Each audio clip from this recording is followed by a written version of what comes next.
stand. And now it's time for the voice. Don't know how to put this, but I'm kind of a big deal. I want you to get up right now and go to the window, open it, stick your head out and yell, "Painted Bar! Top of the world!" The voice of Ocala with Buddy Martin. You know I don't speak Spanish. In English, please. All right, hello, welcome to Friday edition of The Voice of Ocala. I'm Buddy Martin. Today we have a special edition, the sheriff's race debate. We'll be sharing the microphones today with Republican candidate Dan Kuhn and Constitution Party candidate Bernie DeCastro. And henceforth, I'll refer to those backwards because alphabetically, Mr. DeCastro would go first. But first, I'll say hello, welcome to the program, and thanks, both of you gentlemen. I'll address Mr. DeCastro first for joining us today for this discussion and this debate, and thanks for being aboard. Thank you, Buddy. It's my pleasure. Thank you for inviting me. And Dan, nice to have you aboard as well. Thank you very much. This quickly so our listeners will understand, here's the format today. I'm going to start out by reading a brief bio, which I got off the internet, so I don't know if it's 100%. So I'll read the bio, and then I'll let you add any one brief comment to that bio just to make sure it's tuned up right. Then we'll go right into questions, a number of which have been sent in to us by the listeners here on the program and on the station, thanks to Joe and Larry and Robin as well. We'll take no longer than 90 seconds. I'd like to limit it to 60 if possible for answers, but no longer than 90, and please no interruptions. Let the other person finish first. We'll go through 2 or 3 questions, and then I will come back at the end. Either one of you will take, again, we'll go in reverse order this time, with Mr. Kuhn first, Mr. DeCastro second, for rebuttal to anything the other person has said. Please, again, no longer than 90 seconds, and we'll close it up, if we have time, by saying, what's your plan if you're going to be the sheriff? If there's time, we'll ask you why you'll make the best sheriff. So, gentlemen, having said that, thanks for coming. Let me start by telling you a little bit about what the Internet says. Who is Bernie DeCastro? According to the bio, more than 50 years ago, Mr. DeCastro started on the path that led from his home in a low-income suburb of South Miami into a life of addiction, crime, and incarceration. In 1976, he was adjudicated a hardened criminal and received a life-plus 30-year prison sentence for armed robbery. In August 1981, Bernie had a life-changing experience where he accepted Jesus Christ as his personal Lord and Savior. DeCastro was paroled in 1984, came to Ocala, started a new life. 10 years later, Bernie stood before Governor Lawton Chiles and the Florida cabinet, and they were so impressed with the radical change in life, they granted him a full and unconditional pardon. Now, Mr. DeCastro, if you just add to that real quickly, anything else you want to add? Well, the only other thing I'd like to add is that not only did I earn the respect of Governor Lawton Chiles and his cabinet, but I also earned the respect of Republican Governor Jeb Bush, who in public called me one of his personal heroes and appointed me to sit on 3 task forces, including the statewide Drug Policy Advisory Council. So I was very pleased to be a friend of Jeb Bush's. Okay. Now, who is Dan Kuhn? He's undersheriff. Dan Kuhn, graduate of the Marion County school system, continued his education at the University of Florida, received a bachelor's degree from the University of Florida, and continued his education earning a Juris Doctorate. He began his public service as an assistant state attorney for the 5th Judicial District in 1995, then as a certified law enforcement officer receiving a certification from Santa Fe Community College. He's a graduate of the FBI Investigation National Academy in Quantico, Virginia, and the Florida Department of Law Enforcement Chief Executive course as well. Additionally, he has served or currently serves on many community boards that focus on the betterment of the community and the improvement in our citizens' life quality. Dan, welcome. You want to add anything to that? No, Buddy, other than just saying thank you for having us on the show. All right, great. We're going to have a go at this. Again, I'm going to ask you, we'll start out with Bernie answering first and then Dan answering first. Please keep your questions, answers to 60 seconds, no longer than 90 if necessary. I'm pulling something out of the file here. First one starts out with, what will you do locally specifically to improve the morale of the Marion County Sheriff's Department? Mr. DeCastro? Well, one of the things I would do would be to stop going around getting all of this window dressing like all of these accrediting agencies that like, for example, the Governor Sterling Award. Under Sheriff Don Moreland, we had one of the finest sheriff's offices in the state of Florida. And for the past 25 years, well, since this administration has been in, they have done nothing but destroy the culture of excellence and integrity that Sheriff Moreland had developed. And under Sheriff Moreland, we had one accrediting agency, the CALEA. Now we have 6 or 7 accrediting agencies. The Governor Sterling Award in itself cost us over $1 million in revenue just to implement that for no reason. We're the only sheriff's office in the state of Florida that even cares about the Governor Sterling Award, and not to mention the lost time of all the officers, the high-level staff, the majors, the chiefs of staff, the lieutenants, the captains that were involved in that. Instead of focusing on public safety, they were out there getting awards so that Ed Dean could look good. And so these are some of the things we would focus on: the deputies, on increasing their pay scale, and focusing more on reducing all of the politics in the sheriff's office of Marion County, and focusing more on keeping the citizens of this county safe and treating our deputies a little bit more equitably. All right, thank you, Mr. DeCastro. That kept us under 90. Let's go to that same question to Mr. Kuhn. What will you do locally, specifically, to improve the morale of the Marion County Sheriff's Department? There's a variety of things. As everybody who's listening knows, it's been a tough 4 or 5 years in the local economy. Prices have gone up on things that we buy at the store, and salaries really have not kept pace with that, and it's been a tough time. And that leads to a morale problem. One of the big things that we can do to help with that is to make sure that the deputies understand that they're appreciated, to make sure that we streamline some of the things that they're doing so that we take a little bit of the things off their plate. For example, I'm looking to expand some of our volunteer programs so that some of the minor calls for service that tie up deputy time could be done by civilians and free them up to answer more calls for service, take some off of their plate. Going to work really hard to make sure that they recognize that they are appreciated for the work that they do, and it's great work. I can't speak to a lack of a culture of excellence when we are twice the statewide average for crime clearance rate, and our crime rate here in Marion County is half the statewide average. And to put that in perspective, the deputies are doing a great job. They are #1 in the country, and I'm sorry, in the state for Dan, agencies. I have to stop you right there, Dan. Sorry, we had 90 seconds there. I apologize. We have to move all forward. No problem. Now, you'll be answering this question first. This again comes from our listeners. The Marion County Sheriff's Office allows deputies to give out speeding tickets, but will not yet permit them to assist in auto accidents when in fact the Highway Patrol is understaffed for these matters. If elected sheriff, how would you resolve this public safety matter, or what would you do? Well, one of the reasons that our deputies do not work traffic crashes is because we already have an agency, which is the Florida Highway Patrol, that we pay taxes in to do that. If you look at it, it's been a tradition for years for the Sheriff's Office to be primarily a crime-fighting organization and not a traffic crash investigating organization. And so we do assist. If there's a public safety issue, we will assist and make sure that the folks are safe until Florida Highway Patrol comes along. But that's not really our mission and not our function. So I don't know that I'd change anything. I want to make sure that we have time to be a crime-fighting organization. All right, Dan, I'm sorry if I cut you off last time a little early. I didn't know you have a timer back there. Let's ask the same question to Mr. DeCastro, again, regarding the investigation of accidents. What would you do if you were elected sheriff?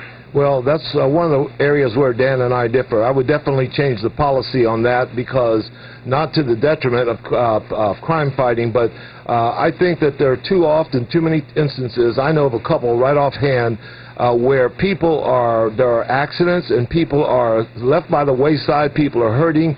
The Highway Patrol cannot get there in time, and because of this policy, the Sheriff's Department, the deputies, don't feel like that they have to be there. I know of one instance where a woman got into an accident around 11 o'clock. Deputies came by, but because of this policy, they left her stranded by the side of the road. It wasn't until 1:30 when the Highway Patrol came by. I mean, she stood there for 2.5 hours in a dark road, and the Marion County Sheriff's officers just left her there stranded. I know of another accident that happened on Highway 42 where citizens had to actually get out in the middle of the road because they called the Sheriff's office, and the Sheriff's office would not respond, and they had to sit there and do the part of the Sheriff's office or the Highway Patrol or law enforcement. That is a bad policy. That's a policy that needs to be changed, and I will change it under my administration. Are you listening to the debate between candidates for sheriff, Dan Kuhn, under sheriff of the current Marion County Department, and Bernie DeCastro from the Constitution Department, Constitution Party, excuse me. Gentlemen, we'll shift gears here to something else. This time, Bernie, you'll go first. What's your stand on DUI checkpoints and traffic cameras? I'm against both, and I'll tell you why. Traffic cameras are an intrusion into our private lives, our privacy. They're being used for things. They tell us everything is sold to us under the guise of public safety. The Patriot Act was sold to us that way, and then now we've got the Department of Homeland Security. You can't even fly anywhere without being felt up by the TSA, and on and on and on it goes. And so we've got cameras on every corner watching us. These cameras can do a lot more than watch red light, people who run red lights, by the way. Then the DUI checkpoints, a study was done in Berkeley, California in 2010. They discovered that 1,600 DUIs had been, checkpoints had been conducted in California in the year of 2009. $40 million of revenue had been collected from the citizens of California for DUI checkpoints, $30 million of which went to overtime for law enforcement officers. 24,000 vehicles had been confiscated from the citizens of California. It's right online. You can go pull it up yourself. And as a result of all the checkpoints, you know how many people were arrested? Less than 2% of the people stopped were arrested. Now, you tell me what it's all about. It's not about stopping people who are intoxicated. It's another form of taxation on the American public.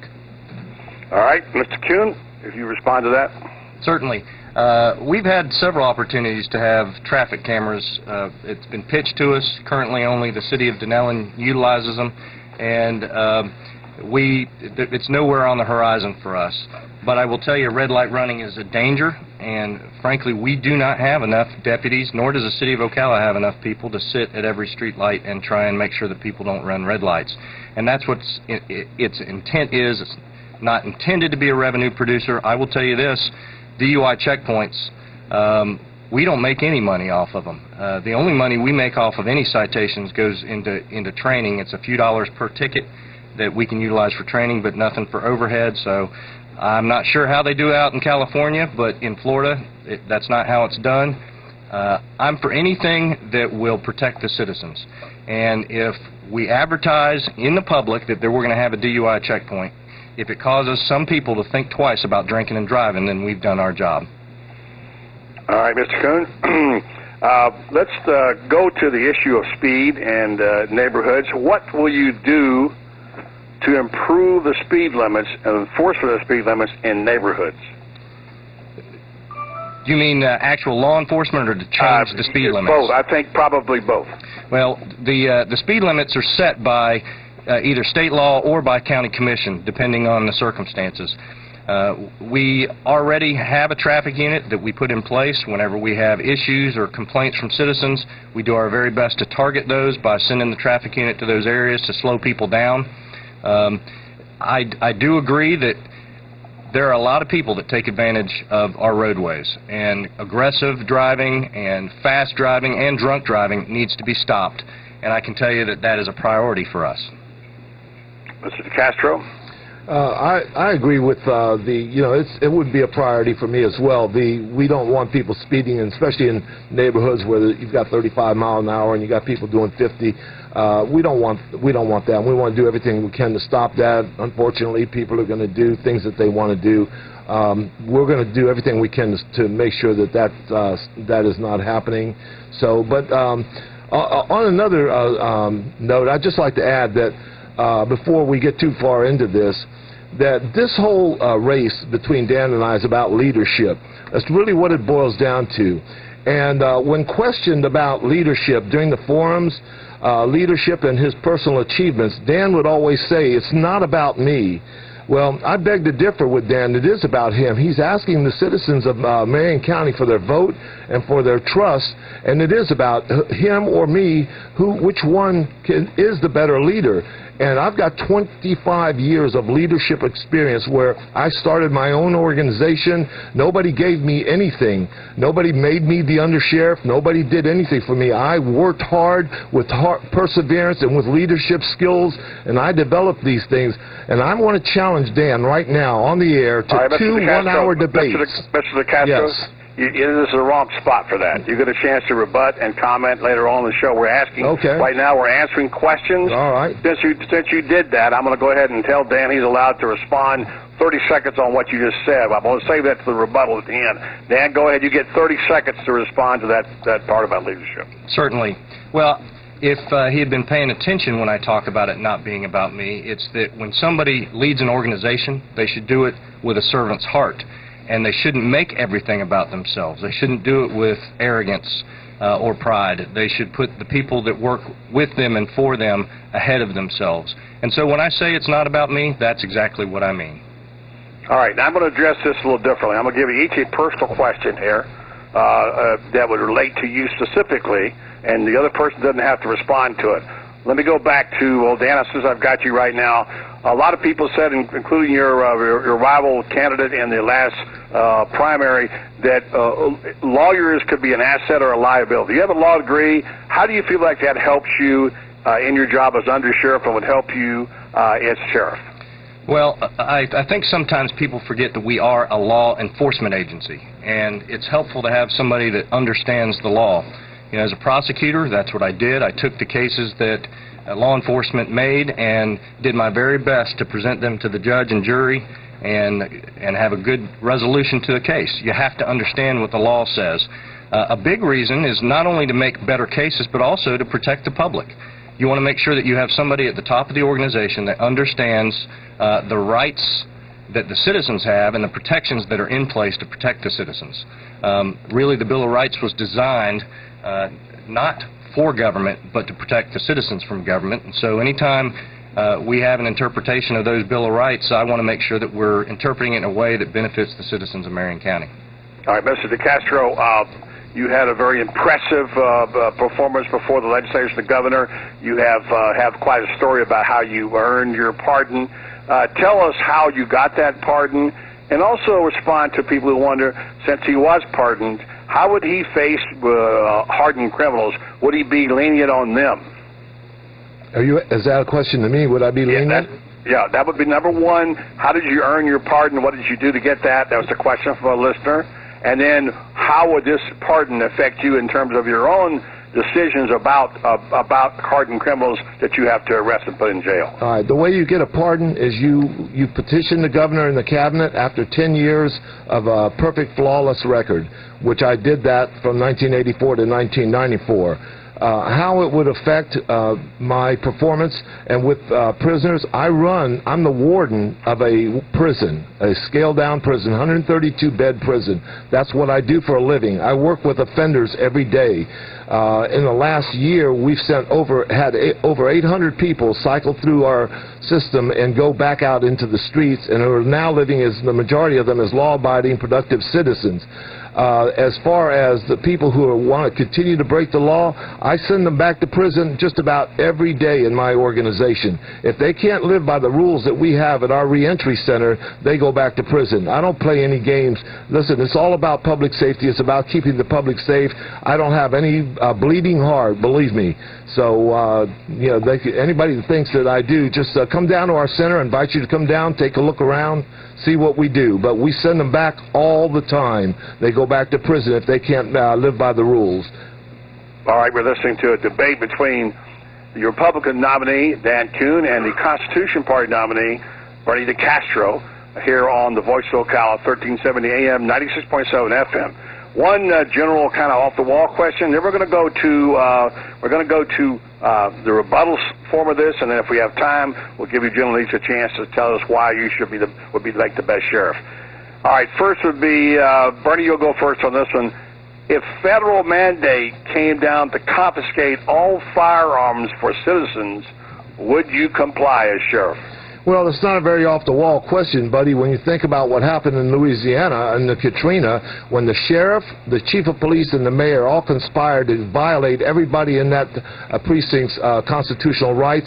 They went through and they collected every firearm from law-abiding citizens. So it could very well happen here, just like anywhere else, and I would in no way tolerate that. I wouldn't care if the federal government rolled up in here. If Obama himself rolled up in here, nobody's guns would get taken. Nobody's constitutional rights would get violated. That's why I'm running as a constitutional sheriff as opposed to my opponent who's running as an establishment sheriff. All right, Mr. Kuhn, if you respond to that same question. Well, I don't hold to the premise that that's likely to happen anytime soon, but what I will say is this, that I will have been elected by the people of this county. I've already taken an oath to uphold the Constitution, and I would do that. I would protect the citizens' rights here in Marion County. Now, there are lots of ways to do that. There are ways to stand up to the federal government when you feel that they're wrong or in error, and some of that is through diplomacy. Some of that might even be through a lawsuit. But you can stand your ground without rattling sabers to try and take on the federal government. The reality is, as Sheriff of Marion County, there's so much more than worrying about whether we're going to have to round up everybody's guns. It's about keeping people's quality of life on a daily basis. But to make sure that nobody misunderstands my answer, that is, no, I would never obey an order from the federal government that violated our citizens' rights in that way.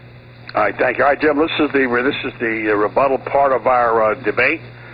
Since Mr. DeCastro began first on the rebuttals, this time on the questions, Mr. Kuhn, you'll go first on rebutting any part of what your opponent has said, or use that time to make your point, and then we'll go to Mr. DeCastro. 90 seconds apiece, gentlemen. Mr. Kuhn, if you start. Certainly.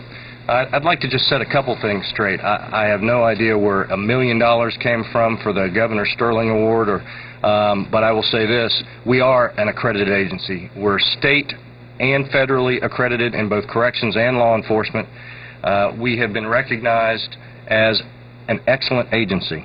There is nowhere near $1 million invested in that process. And honestly, I'm proud of the good work that the men and women did to earn that. That's not us patting ourselves on the back. Those are professional agencies from other places coming in and certifying that you, the citizens of Marion County, have a quality organization here.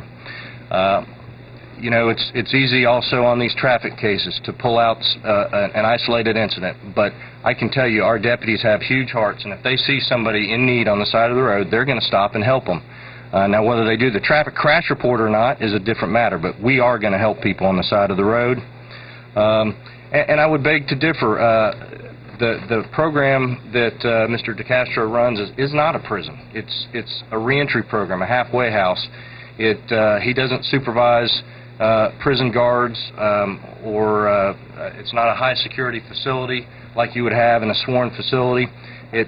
While I applaud him for what he does, and I do believe that we need to have a better way to reintegrate folks who have been to prison back into society so that they don't re-victimize people, I don't think you can call what he does being a warden of a prison. All right, thank you. Mr. DeCastro, your chance for rebuttal? Well, again, Dan does know his facts. We're under contract with the Florida Department of Corrections. These are inmates. This is not a halfway house. It's a work release center with inmates that are still doing time who go back to prison when they violate my rules. That's number one. Number two, what he said about a servant's heart and this, that, and the other, you know, I've heard that time and time again. It's just another lawyerly way of avoiding the question of what have you done in terms of accomplishments and leadership. He's done nothing. He graduated from law school, tried to be a private attorney. He failed at that, went to work for Brad King for 5 years, walked in his shadow for 5 years, and has walked in Ed Dean's shadow for 7 years. He's never led anything. Okay, I have for 25 years. I've been a leader, and nobody ever gave me anything, and so I want to make sure that we get that straight. By the way, He said he would keep would not allow anybody from taking anybody's arms. At the Tea Party, he was asked if he would take the Oath Keeper's oath, and out of the 3 candidates, he was the only one who refused. And the first part of that oath is, I will not obey orders to disarm the American people, to conduct warrantless searches of the American people, to impose martial law on the American people. I mean, who would not agree to those things, except for Dan Kuhn? All right, thank you, gentlemen. We have 1 minute apiece.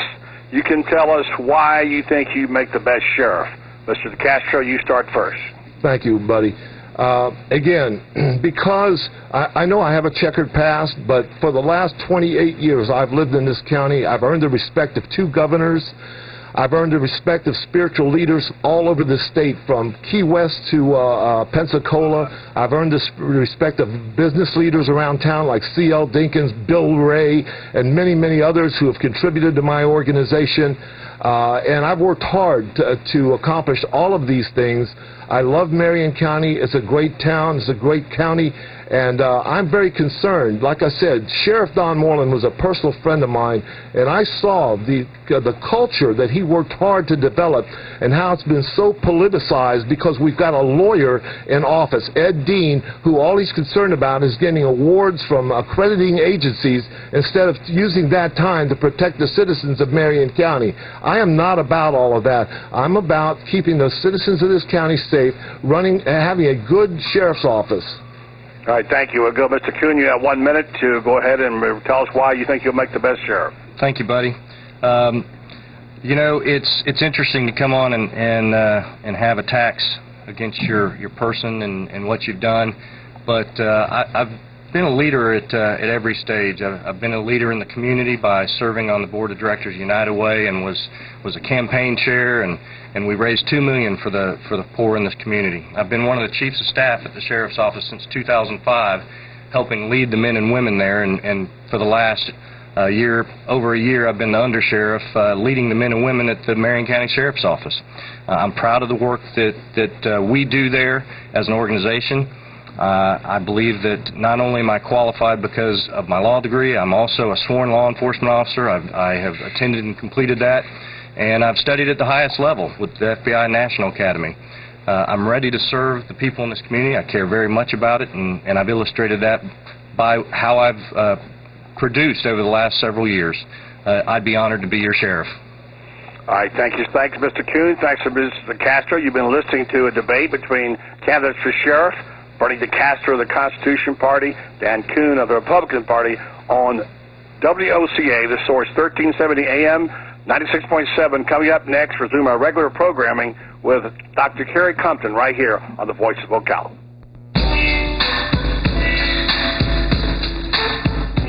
Everyone wants to experience championship golf at affordable rates. Ocala Golf Club on Silver Springs Boulevard offers just that. 5 sets of tees provide golfers of all